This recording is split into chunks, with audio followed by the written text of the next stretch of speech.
रोते बिलखते अयोध्या आए, बारंबार मूर्छित होकर गिर जाते थे। और आने पर अयोध्या में एक इमरजेंसी मीटिंग बुलाई गई। उसमें भरत जी को प्रस्ताव रखा गया कि आप राजा बनिए, कोई राजा नहीं है, अयोध्या के राज्य को संभालिए। तो यह प्रस्ताव देने वाले गुरु वशिष्ठ जी थे। उन्होंने कहा कि आपके पिताजी ने आपको राज्य दिया है, इसलिए आपका राज्याभिषेक हो जाता है और इसके बाद आप प्रजा का पालन कीजिए। भरत जी कहते हैं कि जिस दिन मुझे राज्य दिया जाएगा उसी दिन यह पृथ्वी रसातल चली जाएगी। ये मेरा राज्य नहीं, मैं कदापि नहीं ले सकता। तो गुरु वशिष्ठ जी कहते हैं कि राम को राजा दशरथ ने वनवास दिया। भरत जी कहते हैं नहीं, पिताजी ने वनवास नहीं दिया है, कैकेयी ने दिया है।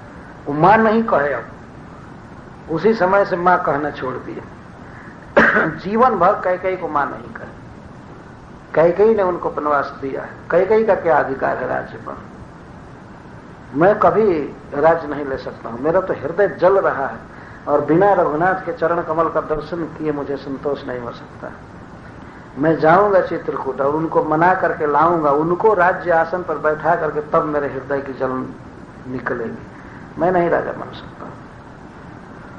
फिर कौशल्या जी को कहा गया कि आप समझाइए। तो कौशल्या समझा रही है राम की माता कि बेटा, धर्म के अनुसार तुम राजा हो, पिता जिसको राज्य देता है वही राज्य का अधिकारी होता है, बड़ा भाई बोलने से क्या हुआ। कौशल्या जी कहती जो जनरल रूल है कि बड़ा भाई राजा होता है, लेकिन वास्तविक बात यह है कि पिता जिसको राज्य देता है वही राज्य का अधिकारी होता है। जैसे जजाति महाराज ने अपने छोटे पुत्र को राज्य दिया, पुरु को, जदु महाराज को नहीं दिया, तो पुरु महाराज राजा हुए। और कभी कभी अपने पिता की या माता की अनुचित आज्ञा को भी मानना चाहिए।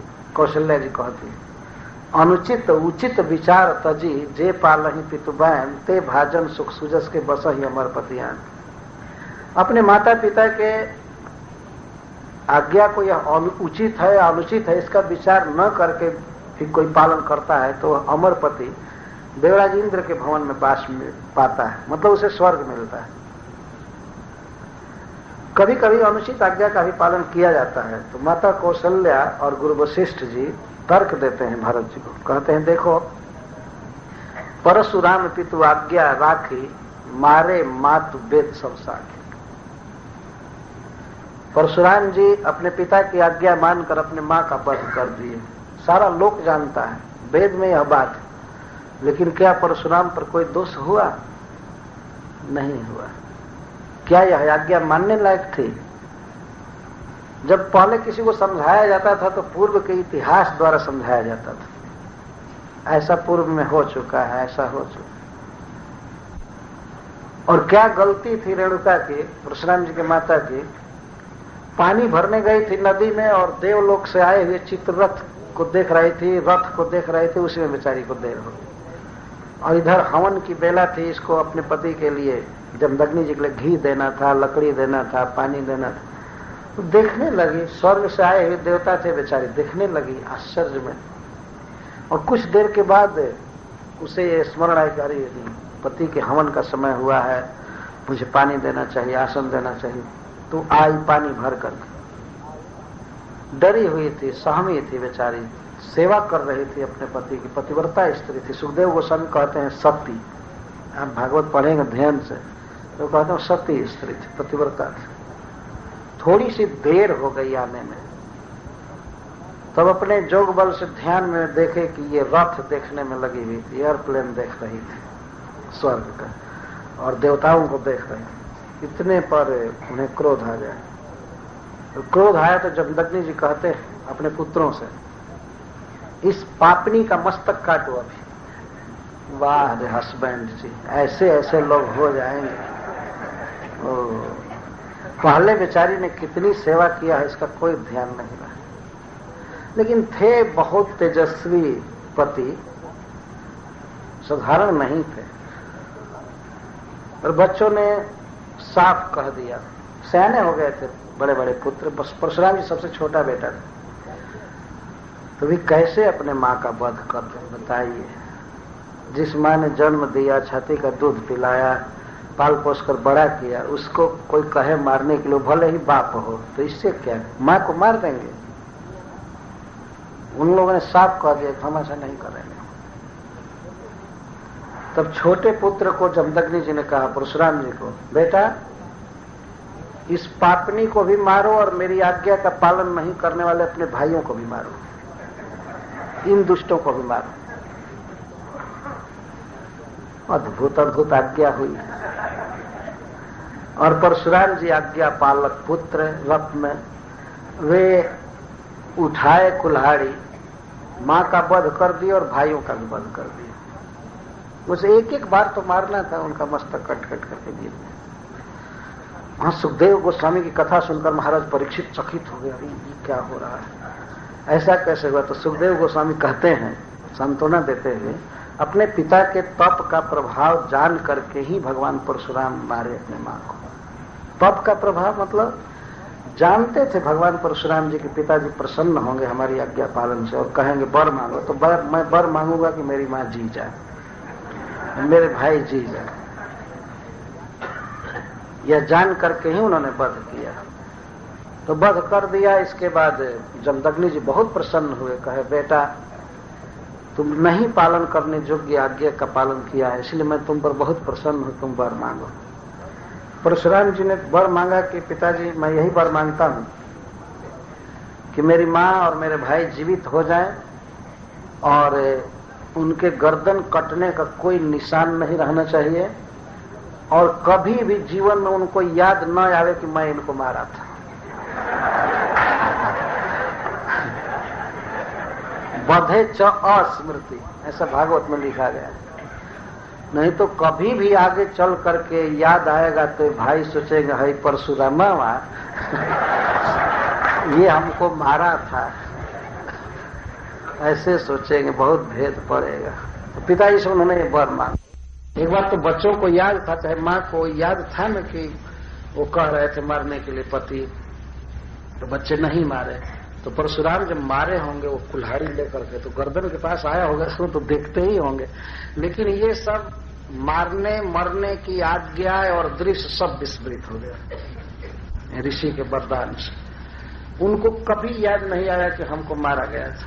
रेणुका को कभी याद नहीं आया कि हमको मारा गया था। जीवन भर भगवान की एक अद्भुत शक्ति, और सब बातें याद आती, ये बात याद नहीं आएगी। जैसे हम लोग माँ के गर्भ में थे तो कोई याद आ रही है, भूल गए ना, नहीं याद आती।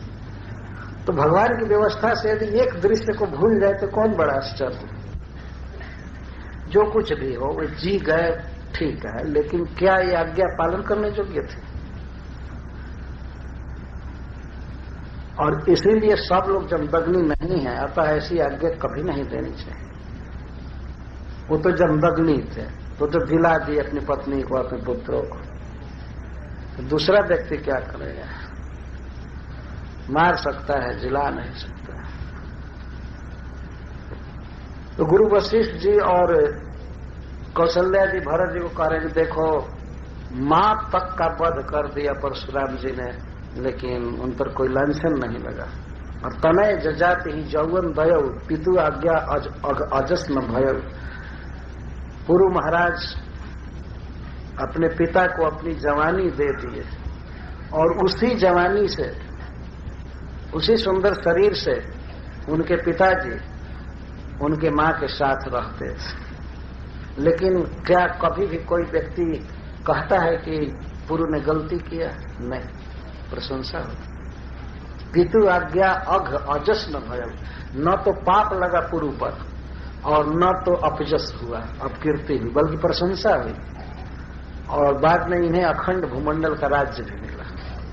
पिता को जवानी देने के कारण पुरु महाराज को अखंड राज्य मिला। और जदू बड़े थे लेकिन खंड राज्य मिला दक्षिण भारत का थोड़ा सा। भूमंडल से सर्व से पूर्व और हरतमम विषाम। सुखदेव गोस्वामी कहते हैं अखंड भूमंडल का राज्य पुरु को मिला। और इसी पुरु महाराज के वंश में दुष्यंत और भरत हुए और बाद में युधिष्ठिर महाराज, जबकि कृष्ण उनके दास जैसे रहते थे, जबकि जदू महाराज के वंश में उत्पन्न हुए। साक्षात भगवान लेकिन युधिष्ठिर के दास बनकर रहते थे। वास्तव में वंश परंपरा से वे पुरु के वंश में थे युधिष्ठिर, इसलिए वे लोग राजा बने। तो अब अजस भी नहीं हुआ, पाप भी नहीं हुआ, सब जगह प्रशंसा होती है। इस तरह से पुत्र, यद्यपि तुम्हें लग रहा है कि आज्ञा मानने लायक नहीं है, लेकिन पिता ने आज्ञा दिया है इसलिए तुम राज्य करो। और वन में जाते जाते राम ने भी आज्ञा दिया है कि भरत को समझाकर कहना कि वो राज्य करे। लेकिन भरत जी तो नहीं, बिनु देखे रघुनाथ पद जिए के जरनी न जाए। मेरे हृदय में आग लगी है और बिना भगवान से भेंट किए मेरी जलन नहीं कर सकती। वो तिरस्कार कर दिए। राज्याभिषेक की सारी सामग्रियां प्रस्तुत की गई थी, लेकिन उन्होंने कहा नहीं, कभी नहीं राजा बन सकता। और उन्होंने कहा कल मैं जाऊंगा चित्रकूट। पता लग गया था कि भगवान चित्रकूट में रह रहे हैं, तो मैं जाऊंगा, भगवान को मना करके लाऊंगा। जब भरत जी जाने के लिए तैयार हुए तो अयोध्या के सभी लोग तैयार हो गए। जनकपुर से महाराज जनक को पता लगा तो वे भी चित्रकूट पहुंचने के लिए तैयार हो गए। बहुत बड़ा समाज लेकर भरत जी गए, बहुत बड़ा समाज, और जाकर कई दिन सभाएं होती थी। कभी जनक जी और गुरु वशिष्ठ जी आपस में बात करते थे, कभी कोई बात करते हैं कैसे राम से कहा जाए, कैसे समझाया जाए, कैसे समझाया जाए। वाल्मीकि रामायण में भी बहुत अच्छा वर्णन है। तो जब अंतिम सभा जुटी, भगवान श्री राम के सामने भरत जी रो लोकर कहने लगे कि राज्य आपका है, मैं राज्य नहीं लूंगा, प्रजा सारी दुखी है, आप चलिए और हम और शत्रुघ्न वन में चले जाएंगे, आपके बदले लक्ष्मण के बदले, लेकिन आप अयोध्या लौट जाइए। भगवान ने एक बात कहा भरत जी से कि देखो भरत, धर्म के पालन में छल कपट नहीं करना चाहिए। पिताजी का वचन और पिताजी में कोई भेद नहीं है। उन्होंने मुझे डायरेक्ट नहीं कहा कि वन में जाओ, लेकिन कैकेयी को, मेरी माँ को कहा था ना कि मैं तुमको वर दूंगा, तो उसके मन में जो आया उसने वर मांगा। तो पिताजी यदि सत्य की रक्षा करने में समर्थ नहीं हुए तो क्या मैं अपने पिता के धर्म को पूरा न करूं? कोई गलती पिता से हो जाती है तो पुत्र उसको पूरा करता है। तो भगवान वहां पर बहुत नीति बोले हैं वेद से कि देखो इसीलिए पुत्र उत्पन्न किया जाता है। पिता से कोई भूल चूक हो गई हो तो पुत्र तार देता है पिता को, और इसी से पुत्र नाम की निष्पत्ति हुई है। पुत्र शब्द की, पुत्र, एक पुत्र नाम का नरक है और उससे त्र जो त्राण कर देता है, रक्षा करता है, उसको पुत्र कहते हैं। कोई भी व्यक्ति ऐसा नहीं है जो गारंटी ले ले कि हम अपने कर्म से पार हो जाएंगे, हमें पुत्र की सहायता नहीं चाहिए और की सहायता नहीं चाहिए, ऐसा नहीं कह सकते। भूल चूक हो ही जाती है, और बाद में पुत्र जब श्राद्ध करता है या शुभ कर्म कोई और करता है, भागवत सुनता है, भगवान का भजन करता है, तो पिता की गलती सब माफ कर दी जाती है और उसकी उन्नति होती है। इतिहास में ऐसी घटनाएं हैं। भगवान नृसिंहदेव जब जाने के लिए प्रस्तुत थे तो प्रहलाद महाराज से कहे कि वर मांगो। प्रहलाद महाराज अंतिम में वर मांगे कि हे नाथ, हमारे पिताजी आपके साथ बैर किए, आपको बहुत दुर्वचन बोले, और मैं आपका भक्त था, उन्होंने मुझे बहुत दुख दिया, परंतु आप करुणा निधान है, आप ऐसी कृपा कीजिए कि हमारे पिताजी नरक में न गिरे, उनकी अधोगति न हो। तो भगवान कहते हैं बेटा, तुम्हारे पिता की क्या बात है, तुम इस वंश में जन्म लिए हो, इसलिए तुम्हारे वंश के 21 पीढ़ी के लोग तर गए। ये प्रहलाद महाराज का अनुभव है। हिरण्यकश्यप जैसे पापी को भी उन्होंने तार दी। यद्यपि हिरण्यकश्यप भगवान के अंग संग से, नख स्पर्श से और रात दिन उनके चिंतन से मुक्त होने की योग्यता रखता ही था, लेकिन फिर भी प्रहलाद महाराज ये सोचते थे कि मैं बहुत बड़ी अधोगति होगी, भगवान से बैर करना, भगवान के भक्त को सताना, देवताओं को दुख देना। तो भगवान यह कह रहे, आगे उन्होंने कहा कि मदंग स्पर्श, मेरे शरीर का स्पर्श हुआ है इसलिए उसकी शुभगति होगी, लेकिन उन्होंने कहा कि तुम इस वंश में जन्म लिए हो इसलिए 21 पीढ़ी के लोग तर गए। कभी कभी भक्त पूछते हैं कि 21 पीढ़ी कौन? अभी तो कुछ ही पीढ़ी हुआ था उनका। तो भगवान से ब्रह्मा जी और ब्रह्मा जी से कश्यप, और कश्यप की पत्नी थी दीति। तो दीति से हिरण्यकश्यप और हिरण्याक्ष हुए। कितनी पीढ़ी हुई। उसका अर्थ होता है आगे आने वाली पीढ़ी, वर्तमान में भी पीढ़ी, और नाना के भी वंश के लोग, कई तरह से चतुर्दिक प्रभाव होता है। एक लक्षण कह दिएगा 21 पीढ़ी में, तो इसे ज्यादा ही तरेंगे, कहने का भाव ये। कभी कभी भक्त पूछते हैं हम भक्त हुए हैं तो क्या हमारे पीढ़ी के लोग तरेंगे? मैं कहा जितना परसेंटेज भक्ति है उतना तो तरेंगे। अरे 21 में ही तरेंगे, एक पीढ़ी भी 2 पीढ़ी तो तरेंगे। और देखा गया है प्रकट पीढ़ी तर जाती है। हम देखते हैं कोई पत्नी भक्त हो जाती है तो धीरे धीरे पति भी पीछे पीछे मंदिर में आ जाते। ये पीढ़ी तरी कि नहीं तरी? हरे कृष्णा कृष्णा कृष्णा हरे हरे, हरे राम राम। और प्रायः बच्चे कहाँ करते हैं जो